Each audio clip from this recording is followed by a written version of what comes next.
Kwame Nkrumah was Ghana's leader. This was when that country gained independence in 1960.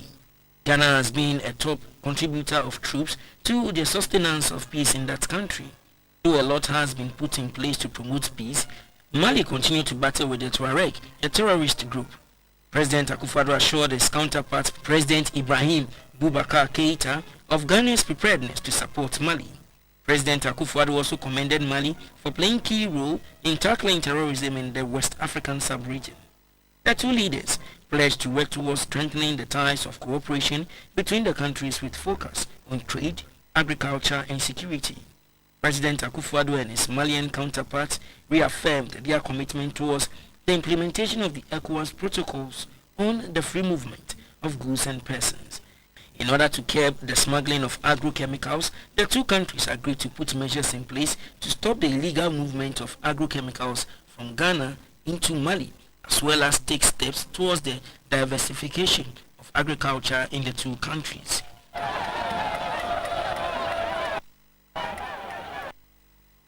Vice President Dr. Mahmoud Bawumia has charged ministers, deputy ministers, chief executives of state-owned institutions and heads of institutions in the public sector to work with integrity to protect the public purse by guaranteeing value for money in all public transactions, opening a 6-day special training session on Public Procurement Act for newly appointees in the government.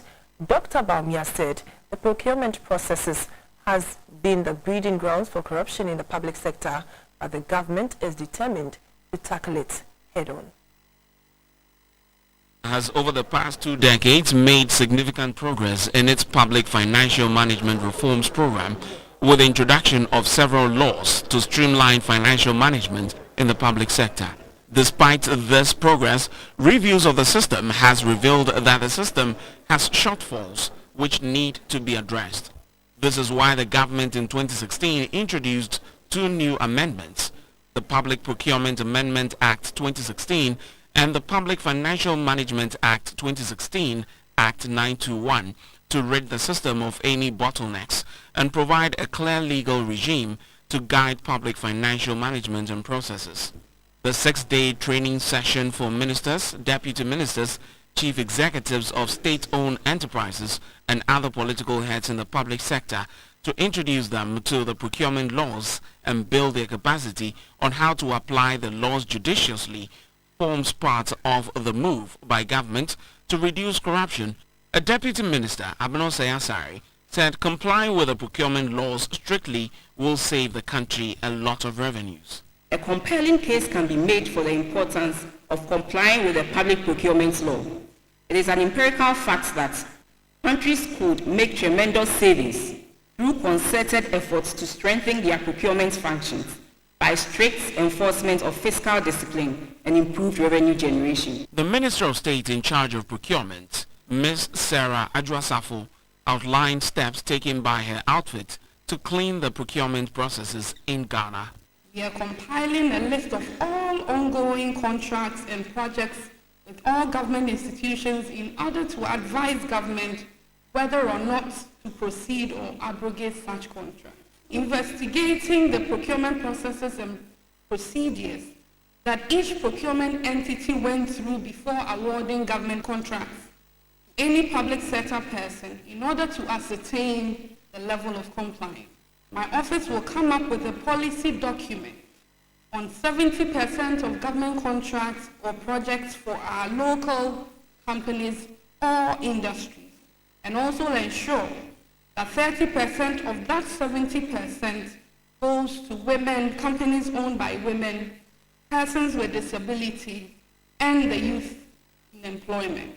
The Vice President, Dr. Mahmoud Bawumia, said the government will insist on strict compliance with the procurement laws by all government appointees. I charge you all, in the words of our President, Nana Akufo-Addo, to, and I quote, work with integrity to protect the public purse by guaranteeing value for money in all public transactions and exercise prudence and discipline in our fiscal management and deliver the aspirations of the Ghanaian people. Inefficiencies and waste in government spending will not be tolerated, end quote.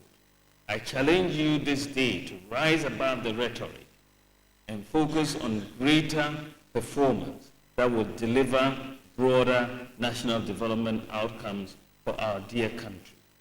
Going forward, the Vice President, Dr. Mahmoud Bawumia, said the era of abusing the law on sole sourcing is over, and government will ensure that transparency governs every transaction in the public sector. You're still watching News Hour Live on GBC24. Let's now go over to the Eastern region and speak to the Eastern Regional Police PRO ASP Ebenezer Tete on some few disturbances that occurred at Sumenya today. Hello, good evening, sir. Please, what actually happened and what was the call by the demonstrators? Following the arrest of one individual, Joyce Adamaki, the main leader of Friday's also demonstration that turned violent in Somalia. Some youth mobilized early this morning at about 11 a.m. and marched at the police station, started throwing stones and other missiles at the police station. They were numbering about 300.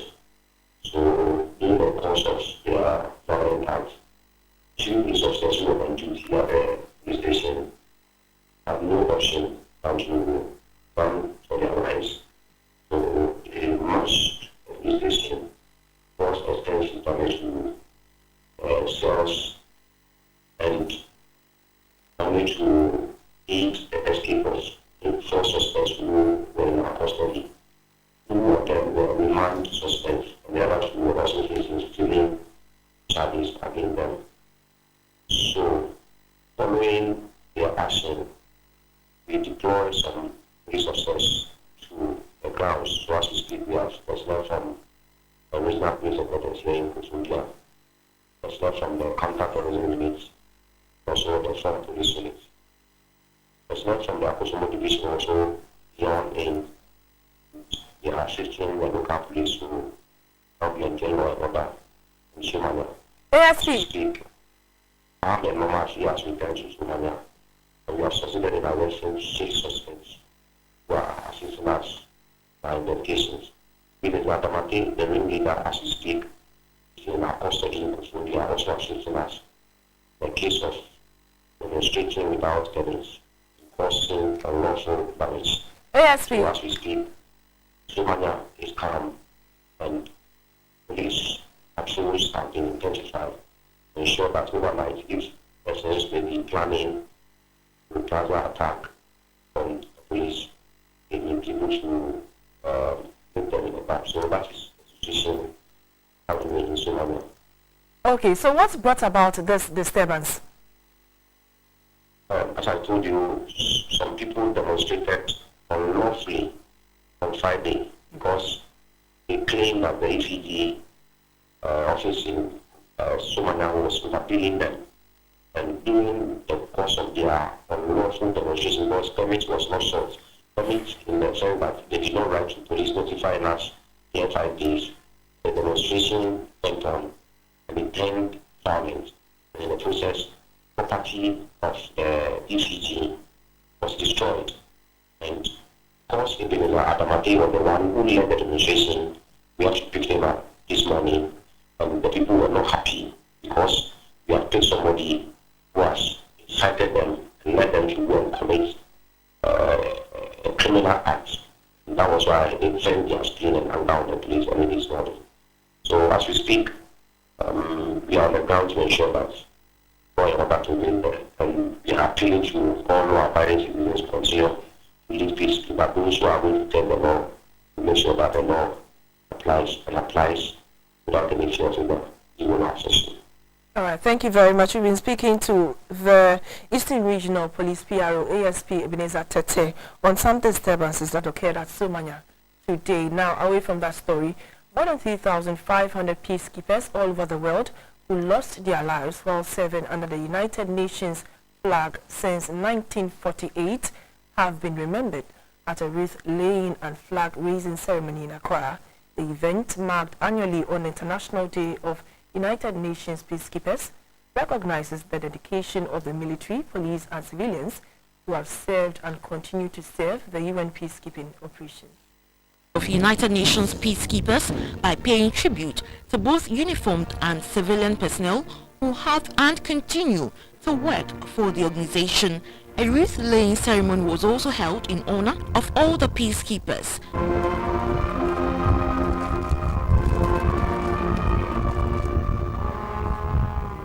Last week at UN headquarters in New York, the Secretary General led the wreath-laying ceremony to honor all fallen peacekeepers and to award the Dag Hammarskjöld Medal posthumously to the 117 fallen peacekeepers in 2016. I am humbled to pay tribute to the two Ghanaians among these fallen peacekeepers, Lance Corporal Emmanuel Sechi and Staff Sergeant Boniface Atanyik, who lost his life while deployed with the United Nations Interim Force in Lebanon. The theme for this year's commemoration is United Nations Peacekeeping, investing in peace around the world. The Minister for the Interior, Mr. Ambrose Davies, said that since independence, Ghana has followed the tenets of foreign policies in line with a vision of maintaining peaceful coexistence with the world at large.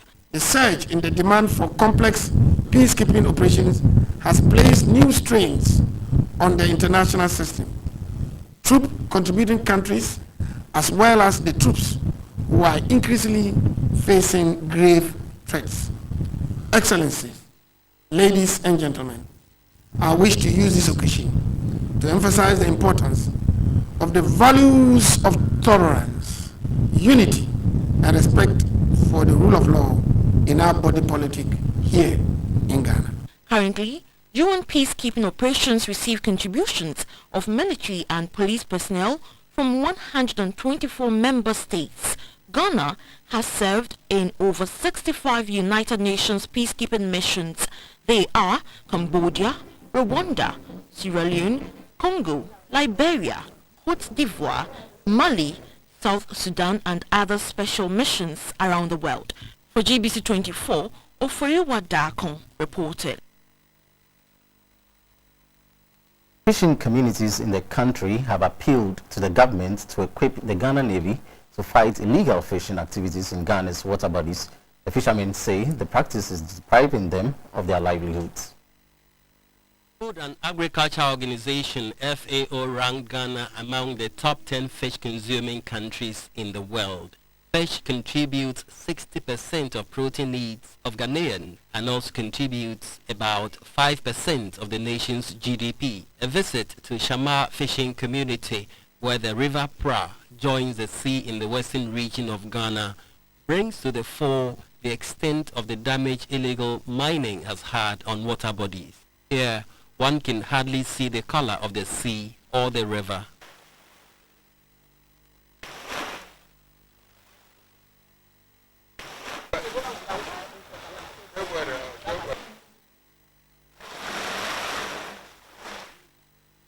The fishermen say the galamsey has not only made the river unwholesome to drink, but also made their work difficult. This is because most of the fish have gone deep into the sea.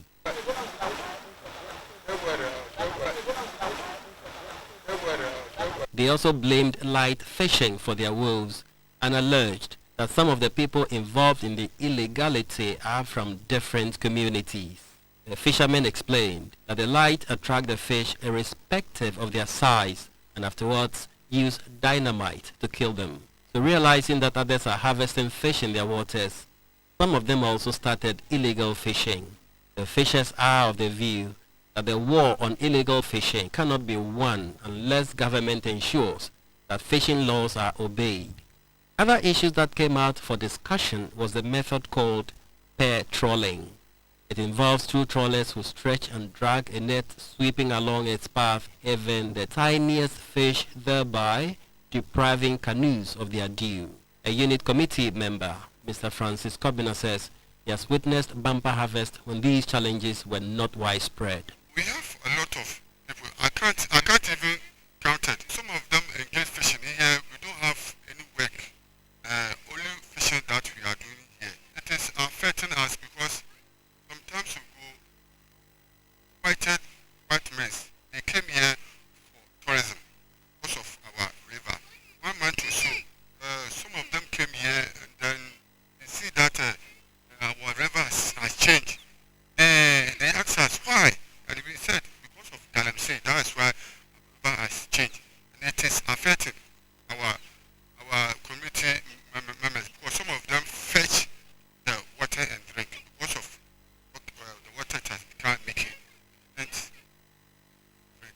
their part, fishmongers, processors, distributors complain of high cost of fish. They attribute the situation to pollution of river pra and illegal fishing practices on the part of fishers from neighboring communities.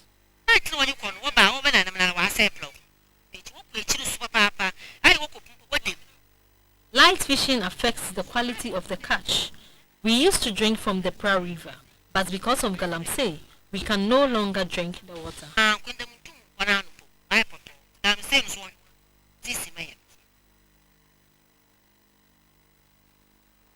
Statistics available at the Cocoa Research Institute of Ghana indicate that losses recorded by the cocoa sector as a result of pest invasion and diseases account for about 40% of the crop loss in the sub-region. The situation, according to the institute, if not checked, will affect the economies of most countries in West Africa. Cocoa continues to be the #1 foreign exchange earner of most countries in West Africa, including Ghana. However, threats posed by pests and diseases is affecting the cocoa sector, leading to huge losses of the commodity. Ghana's cocoa sector has not been spared from these threats. However, the Cocoa Research Institute of Ghana, CRIG, is running a project for stakeholders in the cocoa sector to help curb the situation. Under the National Pest and Pathogens Project, a training program has also been organized for stakeholders in the cocoa industry. Participants include farmers from the Crop Research Institute, Plant Protection and Regulation Services, and the Ministry of Food and Agriculture.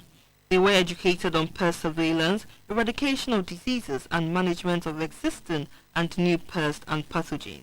The national coordinator of the Pest Risk Analysis Project, Mr. Akrofi Amwakwata, was hopeful that the project will help reduce the rising cocoa loss to pests and pathogens. The Executive Director of the Cocoa Research Institute of Ghana, Dr. Arang Amwa, urged the participants to take the training program seriously and pass on the knowledge they have acquired to their colleagues in the cocoa sector. Pests and diseases are a major component of our dwindling fortunes.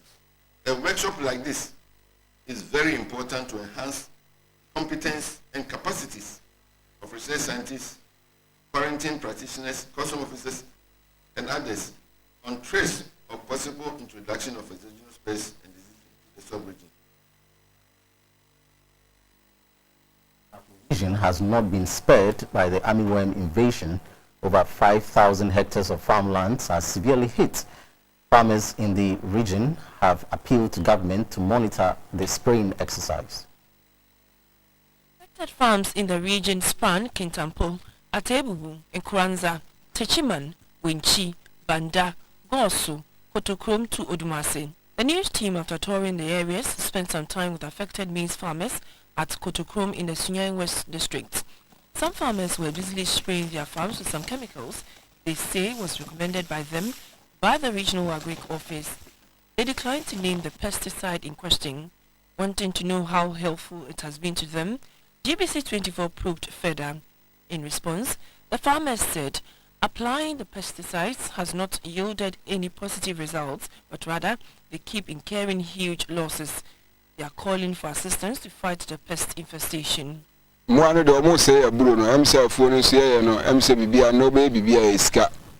have spent so much on our farms. The worm invasion is really a source of worry to us.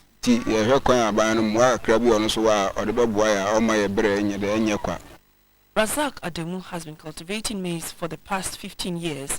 He said this is the second time in a row that his farms have been destroyed by the army worms, despite spraying different kinds of pesticides to control the invasion. He was worried about his inability to control the spread of the worms. A closer look at how the worms are eating up the crops and the rate at which they multiply on farms calls for drastic measures to address the menace and to safeguard food security in the country. Another source of concern to the farmers is bad road network, which affects transportation of farm produce to the point of sale. Siaka Al-Hassan explains further. The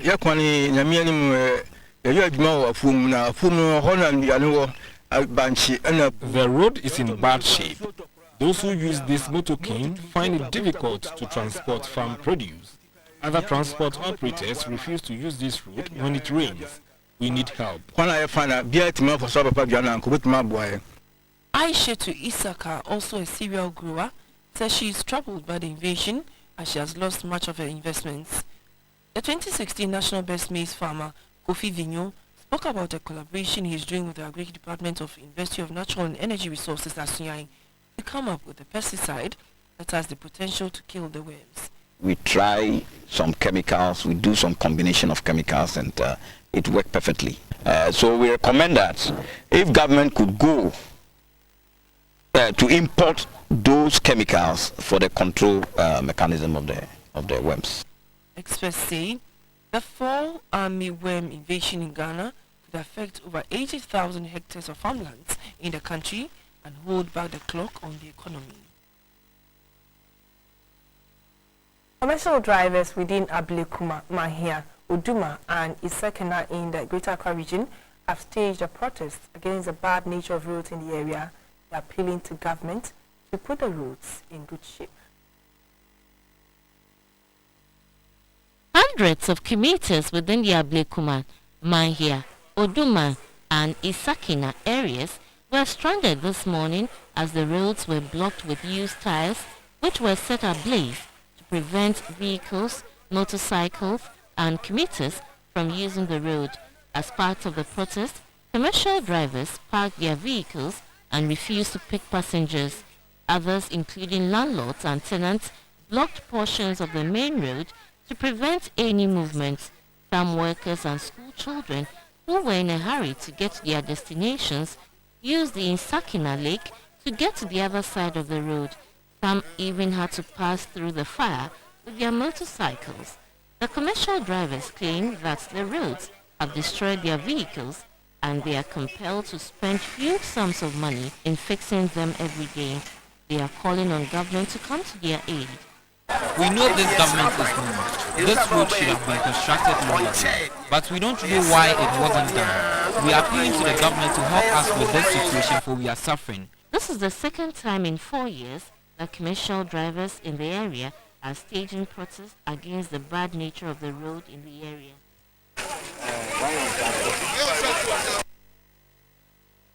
So the news live on GBC24 and GTV. The business news is next. Please stay with us.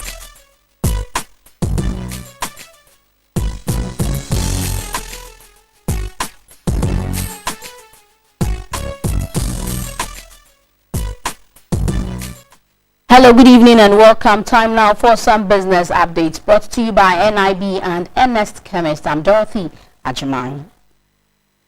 The Chief Executive of the Public Procurement Authority, Mr. A.B.A.J., says the authority has introduced a number of measures to deal with the infractions in the procurement process in the country. We turn our attention to a report on that. I would say has a challenge. It has a challenge because of its abuse. Okay? The policy and the provisions are clear. The object and the intent of the act, which is the Procurement Act, was to get public procurement carried out in an efficient and most economical, fair and transparent manner. So that was the object of the law. And if we were to practice it by following the various processes and procedures, we will naturally obtain the benefits of having such a policy or such a law in place.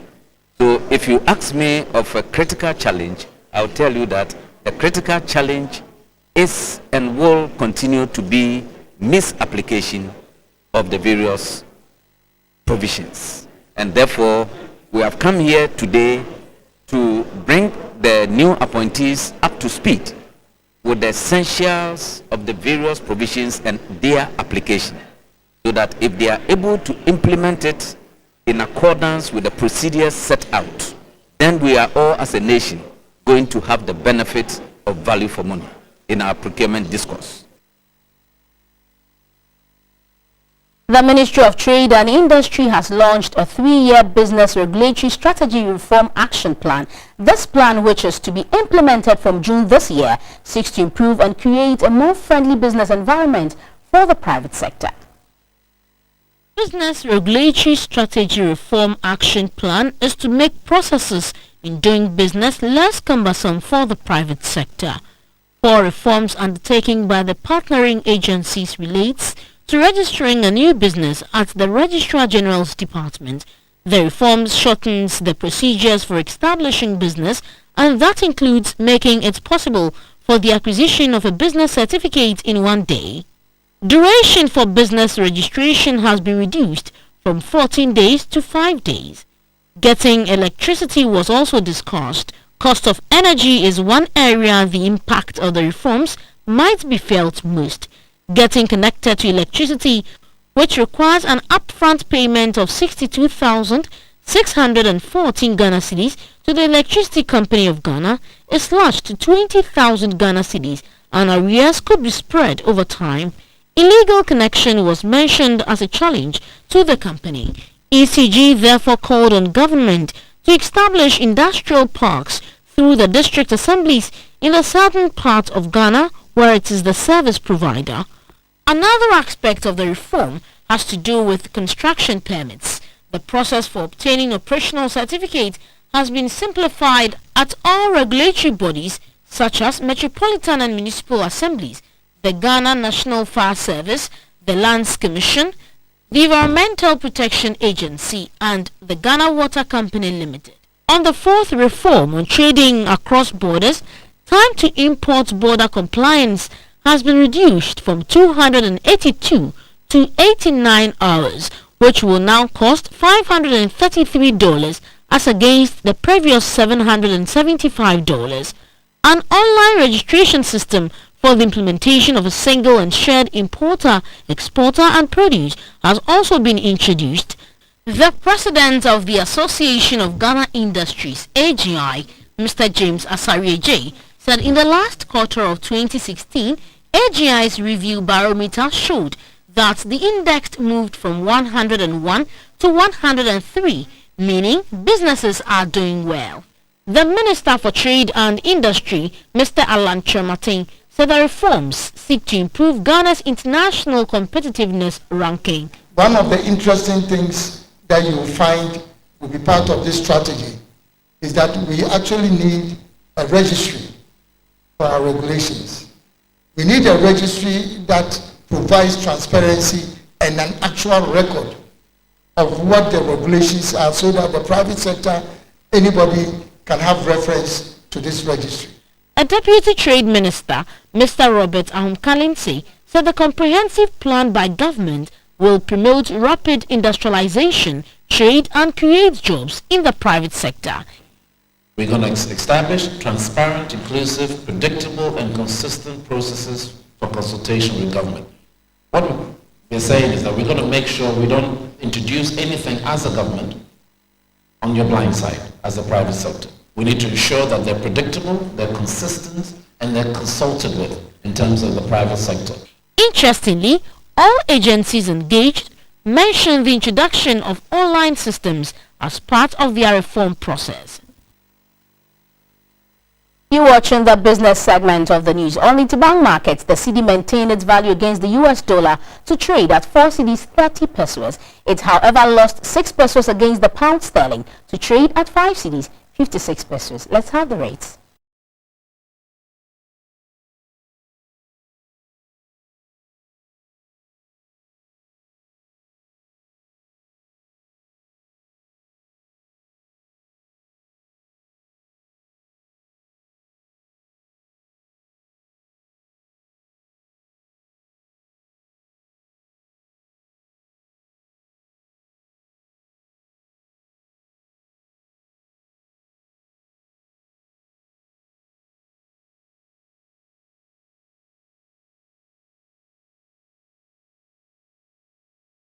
Light crude, gold and cotton lost value during trading today. However, coffee and cocoa experienced price increases.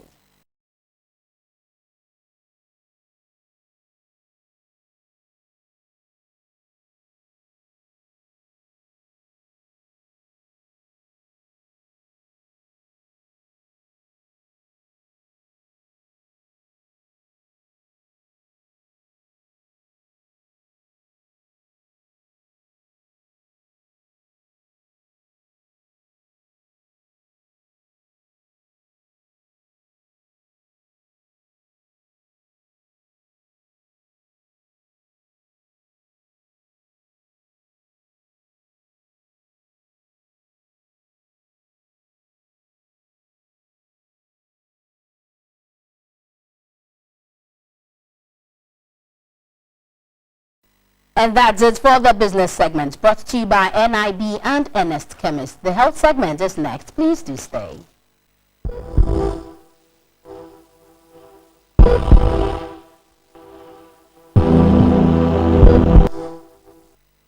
You're welcome back. It's time for some health news brought to you by Yamvita and FPAC. The First Lady, Mrs. Rebecca Akufo-Addo, has made an urgent appeal to individuals and institutions to donate towards construction of a maternity block for the Konfanochi Teaching Hospital in the Ashanti region. The First Lady has thus held a fundraising at the Menchia Palace in Kumasi under the patronage of Asantehene Otumfuo II to solicit for funds for the 10 million Ghana cedi project. In her speech to donors, the First Lady said, considering the high infant and maternal mortality rates at the Konfanochi Teaching Hospital in Kumasi, there is an urgent need to address the underlying causes. The absence of a well-equipped maternity unit has left many mothers in dire situations, resulting in avoidable deaths. The hospital currently serves most parts of central and northern Ghana. The Accra event yielded some considerable amount, but we have not met our target yet. Today, we are here to ask the wonderful people of Kumasi and its environs to help us raise enough to build this maternity unit. When a mother dies, a vacuum is created in the family, which never gets filled. When a child dies, we always wonder, maybe if this child were alive, he or she would be in the university, married, or even be president. There's never any closure. Death is inevitable, but we must all condemn the avoidable deaths that can be fixed by providing additional space. The wife of Asantehene, Lady Julia, noted that Otumfuo II highlighted the grim situation at the Mother and Child Unit of Konfanochi Teaching Hospital at a health summit. She said the current facility is usually overcrowded, while a 7-story block which began 35 years ago lay in reels. She said Asantehene made an earnest plea with the President Nana Akufo-Addo to take urgent steps to fix the difficulty at the Konfanochi Teaching Hospital. She expressed joy that finally a rescue was coming to the hospital, starting with the fundraising. It's been a great privilege to collaborate with Her Excellency in this exercise, and we hope that the end product, the life-saving maternity block to be constructed within the next 3 months, will be a lasting tribute to the enduring empathy of Ghanaian motherhood. The head of Obstetrics and Gynecology Directorate of the Konfanochi Teaching Hospital, Professor Arthur Turpin, expressed gratitude to the First Lady and Asantehene for their support towards the construction of the Mother and Child Unit of the hospital. A short documentary on maternal mortality at the Konfanochi Teaching Hospital was screened to show the donors the dire situation at the hospital. Present at the fundraising were the Second Lady, Mrs. Samira Baumia, the Ashanti Regional Minister Simon Osei Mensah, as well as traditional and religious leaders from Ashanti region. And that does it for the segment brought to you by Yamvita and FPAC. We are back shortly after this video.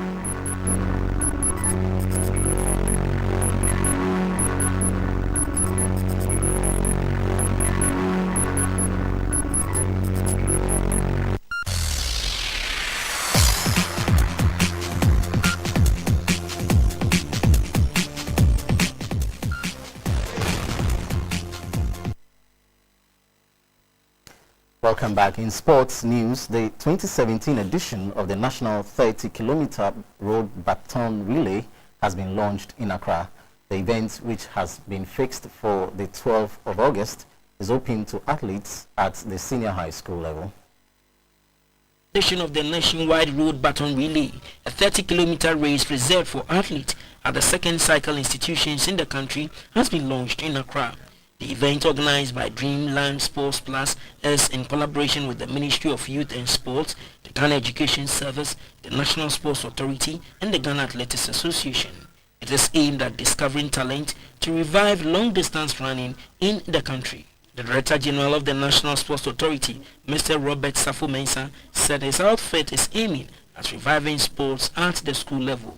in April 2018, Team Ghana will participate in the Gold Coast Commonwealth Games. Technically, I can emphasize that Team Ghana can excel when we take programs like these very serious and train for results. Athletes participating in this competition and all marathon runners must have in mind international qualifying times for marathon when competing. Ghana excelled at the 2006 Commonwealth Games in Melbourne, Australia, and placed 11th out of 71 countries. These are events aimed at selecting sportsmen and women for games such as the Gold Coast Commonwealth Games. I want to pledge that the National Sports Authority and the Ministry of Youth and Sports, together with our cherished sponsors, will support it in Ghana to beat the 2006 record. The Deputy Greater Accra Regional Minister, Elizabeth Saki, encouraged athletes to take their studies serious. I consider this very appropriate and timely, considering the fact that this is aimed at unearthing and nurturing talents and long-distance events among the youth in schools in Ghana to rub shoulders with their counterparts anywhere in the world. And I remember Hannah Freeye and Alice Anum. The organizer, Mr. Emmanuel Ola Williams, announced the packages at stake for athletes who finish in the first three. The 30-kilometer race will start at Batuna Total and end at the Black Star Square in Accra. The national baseball team, the Rising Stars, beat their Japanese counterparts by 6 runs to 5. The encounter was part of preparations by the national team ahead of their international friendly game against the Prospects of Canada. The Goshen Baseball and Softball Field at Laboni was the venue for the friendly encounter. The Rising Stars, the national baseball team, have for weeks been preparing for their first high-profile friendly international with the Edmonton Prospects, a collegiate baseball team based in Edmonton, Alberta, Canada. The encounter has been fixed for the 12th of June this year. The keenly contested event had the head of Toyota Ghana playing for the expat side. At the end of the encounter, Ghana made 6 rounds to end the encounter 6 rounds to 5. Coach of the Rising Stars, Jamil Salami, says they are ready.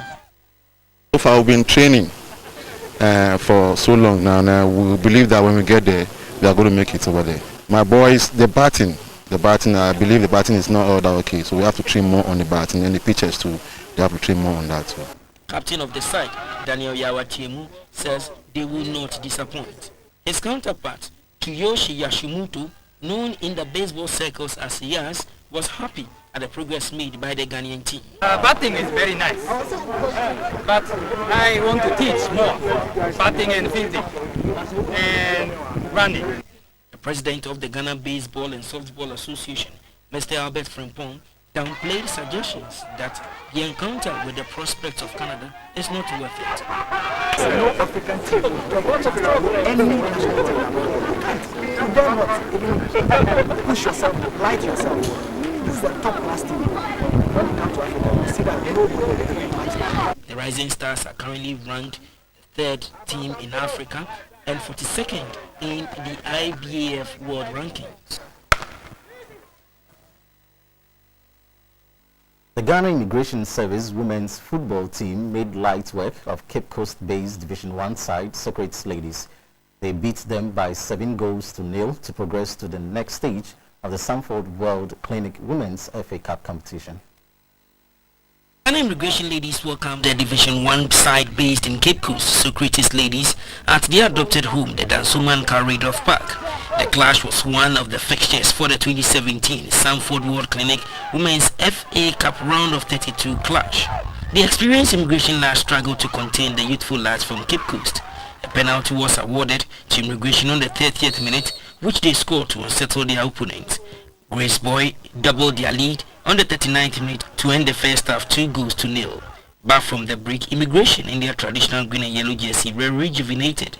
They banged in 5 additional goals to carry the day. Captain Rumana Tutayu had a hat-trick, so Sylvia Nelson scored a brace, whilst Gifty Champon also added a name to the score sheet. Here are reactions from the two coaches. The first time I know my bonnie, you know, you're back community or more. The next time I be share you, they will say sorry. When you are playing FA Cup, you need to use most of your players who are not playing the league, so that you give them the chance to also play, so that you see if they can play. That's what we did, and most of them, they did very, very well. Captains shared their experience. We've break almost some months, and we've not trained. So this is our second time of training. We trained on Thursday, and we came here on Saturday. So we are not fit, but we thank God that everything went successful. Our target is to win the league, or maybe place second on the league table. For the FA Cup, we are going for a win. The teams will now turn their attention to their various leagues. And that's all for sports. Entertainment news comes up next.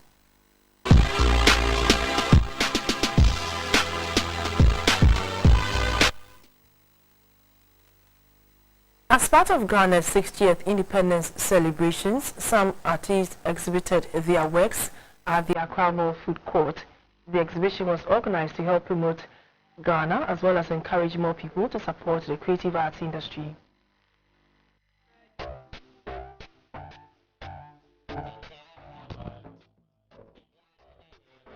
The arts in Ghana has grown over the years. For this reason, some artists have come together to exhibit their works. Some of the artworks include digital painting, drawings and abstract painting.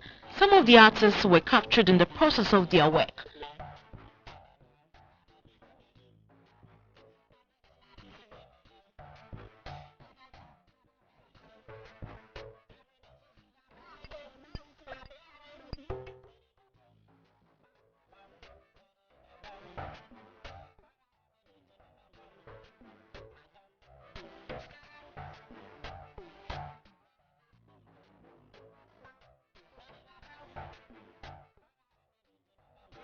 The exhibition provided art lovers a peek into the works of these Ghanaian artists as they went round to admire some of the paintings. The theme for the fair was Art Dynamics, which celebrates the evolution of the arts in Ghana.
Redomel Gold Plus.